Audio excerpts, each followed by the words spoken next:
Assalamualaikum warahmatullahi wabarakatuh. Jumpa kembali kita di channel Fahmi Jalan. Kali ini kita jalan-jalan ke daerah dataran tinggi Gayo. Di sana terdapat Danau Laut Tawar. Mungkin kalau orang Aceh sering ke sana udah familiar, tapi kalau mungkin dari luar daerah mungkin kurang familiar. Jadi untuk itu segera di-subscribe ya, biar jangan ketinggalan destinasi wisata kita. Ini Danau Laut Tawar ini sering kali dikunjungi, selalu keadaan ramai, apalagi di akhir pekan.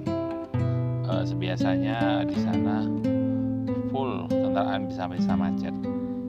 Luasnya Danau Laut Tawar itu sekitar 5 hektar lebih lah, lebih kurang. Besar kota Takengon mungkin lebih kurang luasnya. Dia dengan panjang sekitar 17 km dan lebarnya sekitar 3000 km.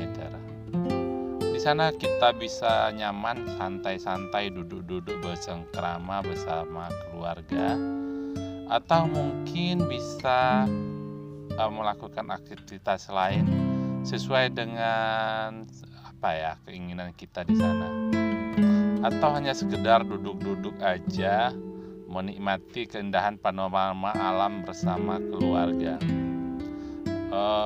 Lumayan lah untuk hilangkan rasa penat setelah beberapa minggu di pekerjaan.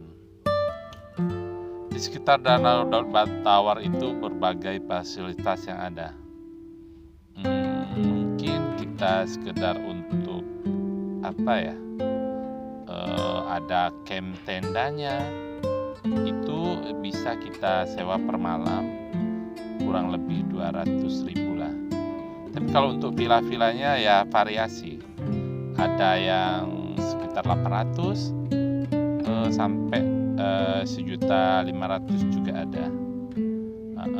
Tapi kita biasanya kalau di akhir pekan itu kita harus cepat-cepat booking ya, nanti bisa kita gak kebagian dan full ya, nanti gak dapat penginapan.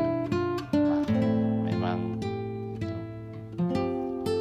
Tapi yang bikin sangat kita terkesan waktu itu pergi ke sana itu, di salah satu penginapan itu, padahal kita tidak nginap, itu parkirnya kami lebih kurang cuma 3 jam ya di situ.